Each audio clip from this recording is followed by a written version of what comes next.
Hi guys, we are Kamara here, and we are just about to start chapter 2. I'm afraid I won't be able to continue much more after chapter 2 because chapter 2 has only just been released. This is currently the 20th of May that I'm recording. And I think it was only released, a day or two ago. So I think we've got at least a 4-month wait before chapter 3 will come out, at the very least. So unfortunately, at the end of chapter 2, we're going to be stuck waiting for a little bit. So I am planning to hopefully upload these like maybe once every 2 weeks. So then hopefully maybe chapter 3 will be available, and then hopefully you guys will be able to see it. But until then, let's get on with it. Oh, we've just been released from prison. We are somehow a Demonheart. I still don't understand how. We've been promised a trial this time. Quite a lot of good that'll do us, considering we've just pretty much grown our head fucking back. So it's not like we're going to be allowed to live regardless. It's going to be like, yeah, even if we're proved innocent for not killing Orchid, we're still going to get our butts handed to us. So the light of day is blindingly beautiful, and I just realized I got a journal update. Rose is poison. I found a small bottle of poison in the armor Rose gave to me and decided to take it with me. This kind of poison can be slipped as someone's food. Okay. A familiar looking forest unfolds before us. I inhale the fresh air and feel alive once again. Nice forests here in the north.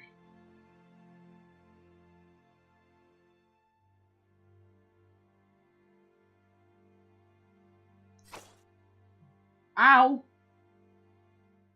You crazy bitch! Her daggers have gone well into my flesh. What the fuck? I wasn't expecting that. There's a small river of blood when she takes it out. I grip my hurting hand tightly in an attempt to stop the bleeding. I'm sorry. She smiles as if she wasn't trying to bleed me to death. Let's see how quickly you heal. Fuck you! I thought you were friendly. I am. Darling, you regenerate. I couldn't hurt you much. Let me see. She takes my arm and pushes my other hand off it. Almost there. Amazing. Indeed, my bleeding seems to have stopped. I could not have done this by simply holding my arm tightly.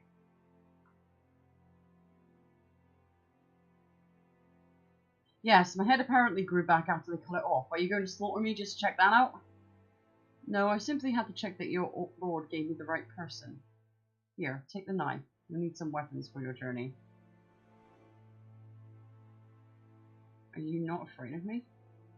You should be afraid of asking such a question. I didn't get this position by not knowing how to fight. Shall we depart then? You're needed pretty urgently, you know. People are dying out there and so on and so forth.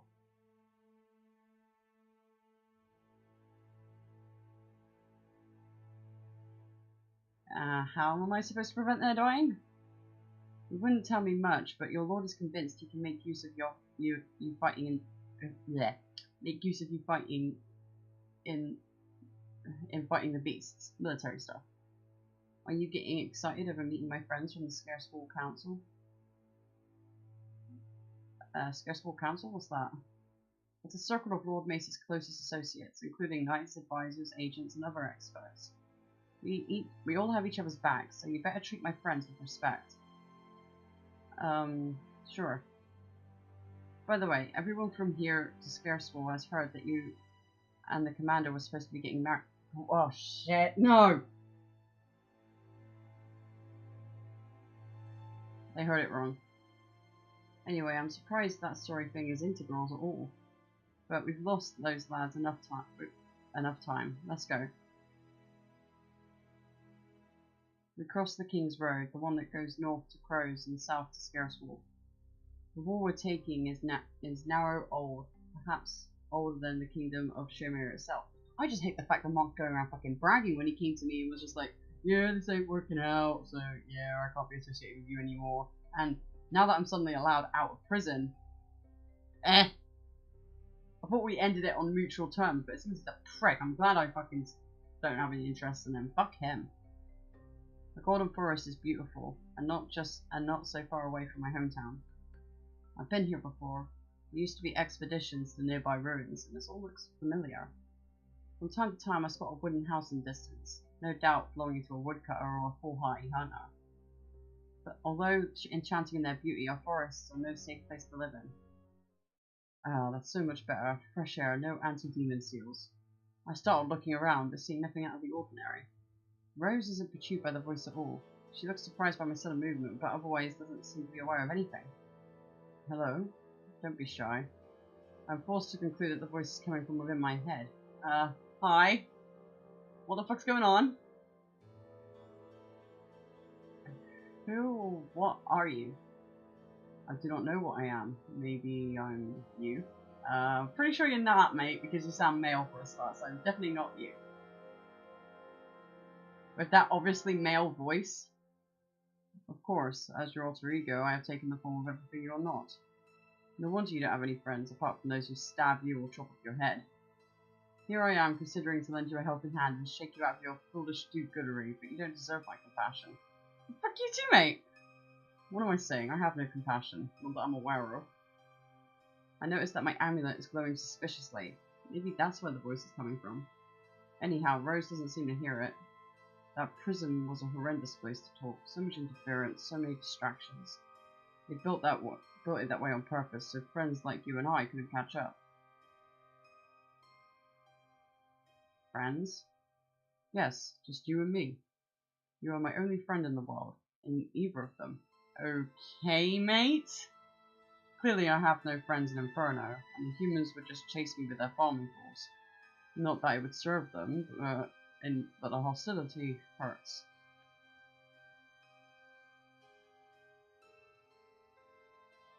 Are you a demon spawn? Correct, you do comprehend some things. No, I'm just not stupid, and I actually remember shit that I read and listen to, okay? Except with that demon speech in the first half and the last bit. Never mind. I hate those puzzles. Like, they suck a dick. One of them I just could not get for the life of me. I could not make out a single fucking word out of all that. So, yeah, whatever. This is a good start for someone named Bright. I was afraid your name was nothing more than a cruel joke. Fuck you, mate. I suppose proper instructions are in order. Please! First off, I know who you are. I've read all about you. Wait, what? What? Where have you read about me? I have all these letters, you see. The woman named Orchard wrote me everything she knew about your world. Well, everything relevant. Which, for some reason, included strange details. For example, the colour of your underwear. What?! Nevertheless, I appreciate the information. Orchard, you're fucking weird, honey. What?! I lied. I figured this was something a human would find upsetting. Fuck you! I don't even wear underwear. How would I know? Well, I guess I shouldn't keep you in suspense. You should already know my name. I'm certain she told you. His name is going to be Raze. Raze? Yes, a fearsome name, is it not? It suits me somehow. Now, I truly regret what happened to you. So this is the child talking to me. It was never part of anyone's plan for your life to fall apart, but things were out of control. You were sentenced to something I have done, something that had to happen. Wait, you killed Orchard? You fucking killed Orchard? Are you kidding me? Are you fucking kidding me? Orchard knew this would happen? Fuck me. When a demon spawn is born, his mother has to die, because you see, he kind of has to rip her apart. Lovely! Remind me never to give birth to a demon. Remind me about that. She knew all of this, yet she still wished for a demon child. But things ended a little prematurely. She falsely believed there would be more time. You were supposed to be there to help me out and introduce me to the human world. She definitely didn't want you framed for her murder.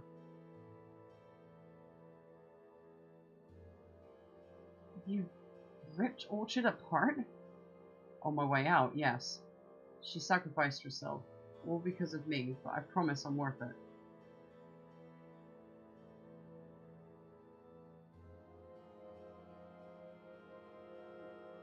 Are you saying she did all this willingly? Yes, it was all in her plans, except for the last part. I will explain this matter in some time. Now I have a more pressing concern. Okay. Do you forgive me for getting you into all that trouble when the beheading. Oh no, why would she ever forgive me?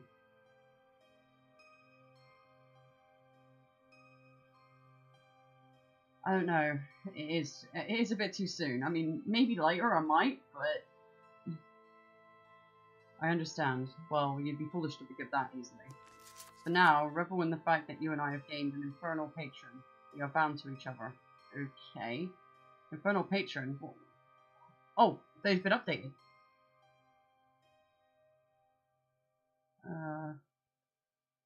I've learned that demon spawn are completely immortal. In order to give birth to a demon spawn, a woman has to die. This must make the prospect of having a demon child unattractive even to demon worshippers. Orchard's death. Now listen. It seems that Orchard wasn't murdered after all. She died when she gave birth to a demon spawn. Apparently this was all part of her wish. The only thing that went wrong was the timing of her death or my arrest. Orchard wanted me to be there for her son and help him learn about the human world. I have yet to learn why Orchard had such strange goals, or why she came to be pregnant with a demon. Infernal patron. Orchard's son, the demon spawn, Raze, has contacted me through the amulet Orchard made for me. I can talk back to him if I concentrate on it.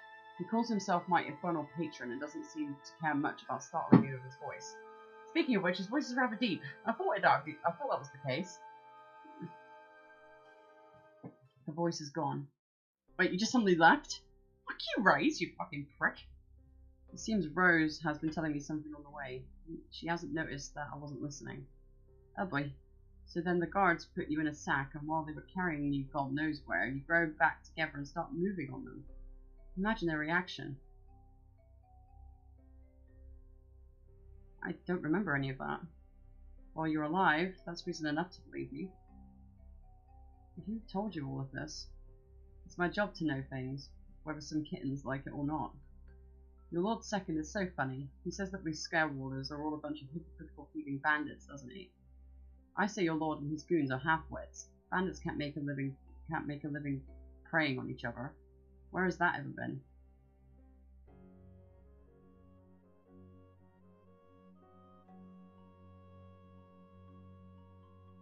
I don't know, I've never been to Scarewall. Really? Oh, then you can't imagine the luxury of my apartments in the Knight's Palace. The neighbours are kind of rude, though. By the way, I have another order for you.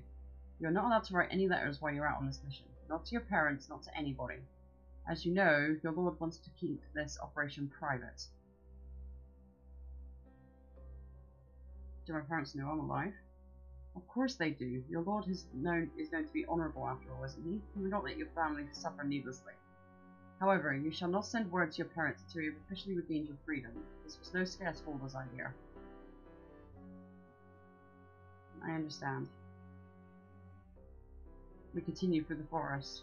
Everything seems peaceful, but the soldiers' trails can now be seen in the dirt leading uphill.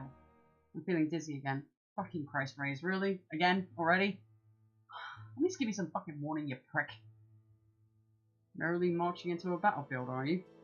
Do you picture yourself becoming a soldier? It's difficult. I wouldn't be so delighted with watching some huge barbarian. I rather like you the way you are. But what do they want from you? This woman told me that they need me because I'm immortal. Yes. Everyone converts the immortal one. But for what purpose? To use you as an ever-dying sacrifice? To slaughter you and take your immortality for themselves? Trust no one but me.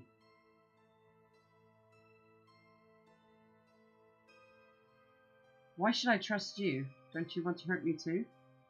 I am not one of them. Being a demon spawn, I cannot consume your power. I want you as an ally.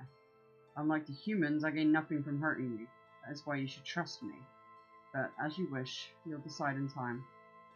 I am interested in an alliance, but on the other hand, I doubt you could truly impress me. Fuck you! I've done you for what, 5 minutes? And you're already a little prick, alright? I tried to help you back in at the end of chapter 1, but... Oh, you're really getting on my tits now, Raze. I'm just saying.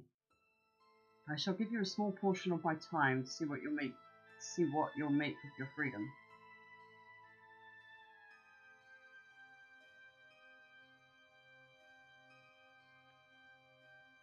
What do you want me to do? Gracious of you to ask. It's not that I expect much of you. Perhaps try not to die or get backstabbed, Well, I would have done that anyway, but okay. At last, Rose and I reached the entrance of the military camp. Well, here is where we part ways. Oh, God, well, you're in yourself a worst fucking time, I swear. My job was to get you to camp. Don't you love seeing all this rubbish the men leave behind? That means we've arrived. It was nice meeting you. Likewise. Have a good time.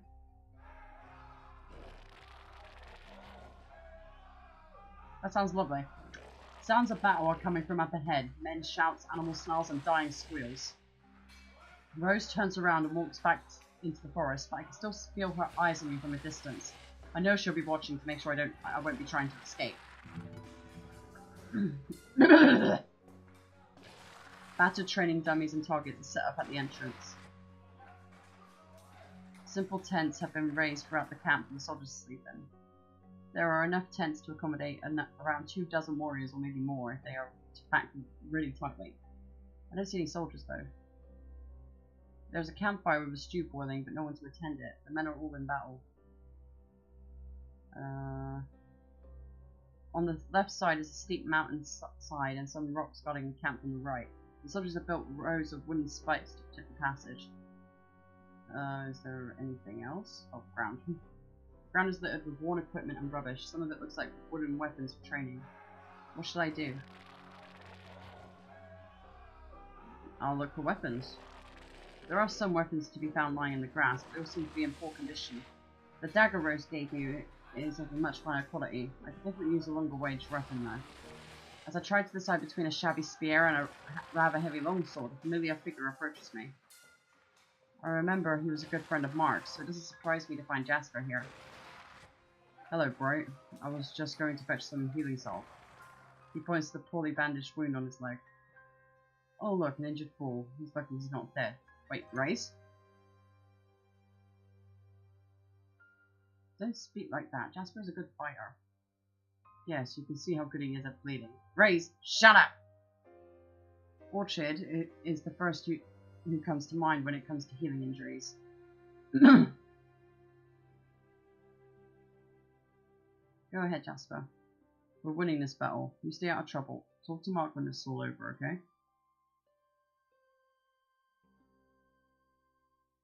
Do we have enough men?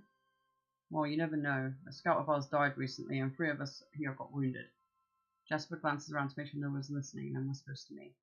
There's 2 men from Scareswar to assist in battle, though. Madmen? He just shakes his head nervously.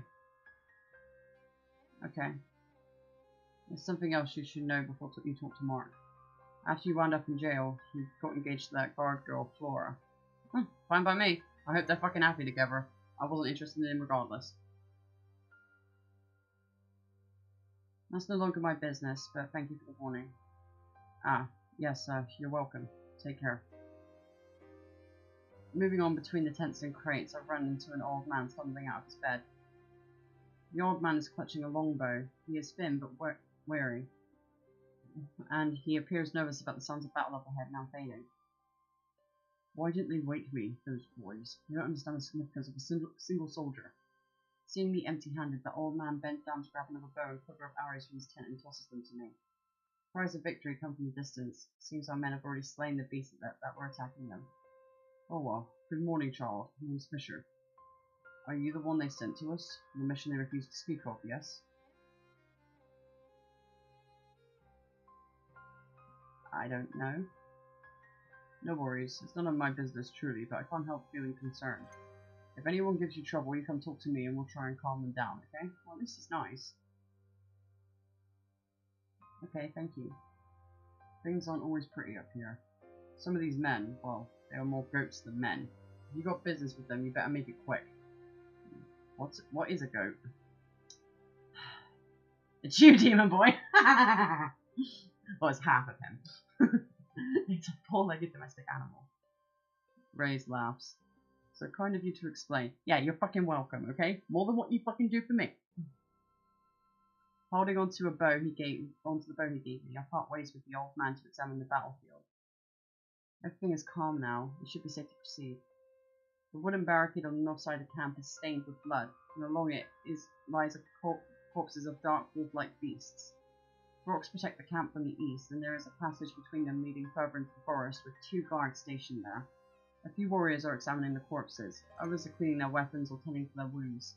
Mark stands among them. It would seem he's been put in charge of this outpost. Oh, fucking course. I can't get away from him for 2 fucking seconds, can I? I can't even get away from him in death because he decides to come and visit me when I somehow am alive, and then he's just like, yeah, this ain't working out, and I'm gonna go and hook up with the other crazy bitch who was clinging to me the entire fucking time.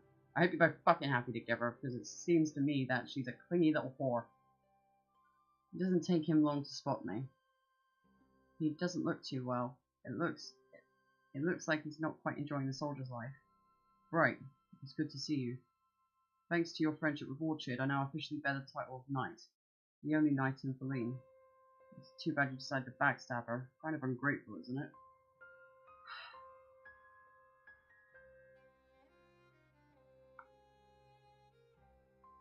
I didn't, and you know it. He sighs and examines me for a moment. I'm a little worried about having you on the battlefront, but at least I know you're used to seeing blood and corpses. Fuck you, mate. Fuck you. Spit it out. What do you want? If luck serve us, you could help us end this war quickly. Yes, how? These beasts surround us. Their attacks are not coincidence.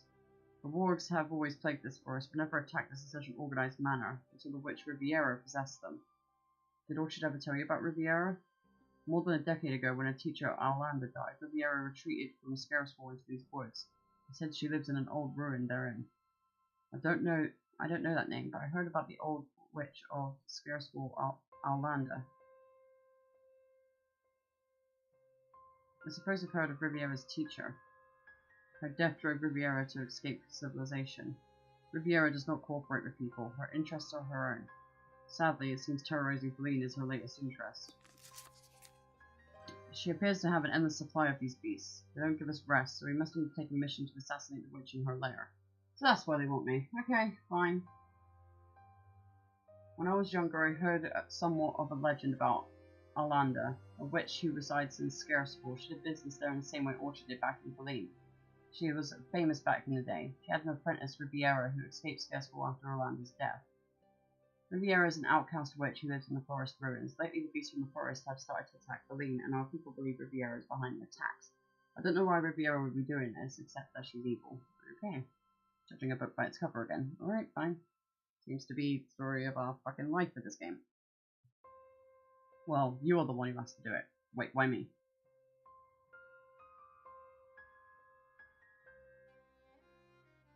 Let me guess. Your whole camp is less suited for this task than a staff prisoner. If this matter goes well, you won't have to do much. You are meant to be there as a backup. 2 of our best warriors will accompany you and attempt to defeat the witch first. That night will also be coming. If you die, the witch will not be expecting an immortal, so you'll have the element of surprise. If you die, such a lovely plan from their part, don't you think? Yeah, I have to agree with Ray's here. They're kind of pricks.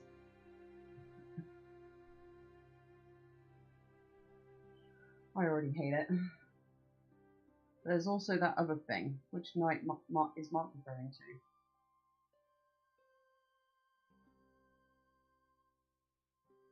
Who is the knight? He is a Scareswall knight. What's the catch? I personally would not pick a knight from Scareswall for a travel companion, but maybe my fears are unfounded. Yes, they must be. However notorious they may be, the Knights of Scareswall are disciplined when issuing an order.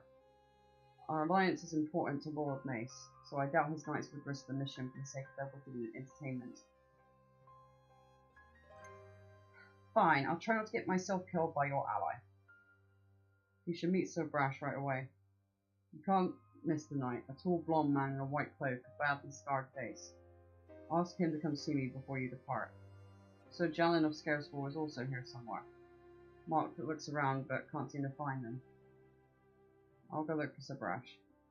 Right, I don't want you to die, even if you are immortal. Well, that's funny, because as soon as you found out I was immortal, you fucking tried to backstab me and didn't want anything to do with me, did you? No! You're such a dick.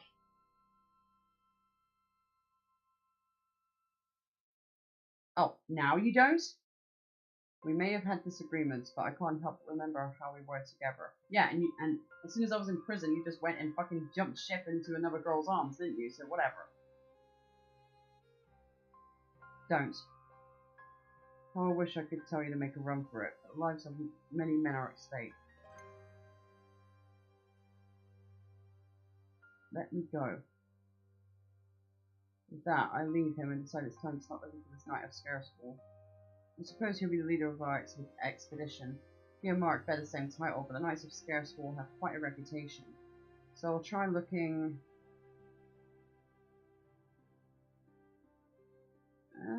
where would he be? Actually, I think this is a good place to end it. So, for now, I'll end the episode here, and we will try and find this Sir Braze, I think his name was, wasn't it? Or something like that, in the next episode. So until then, guys, peace out.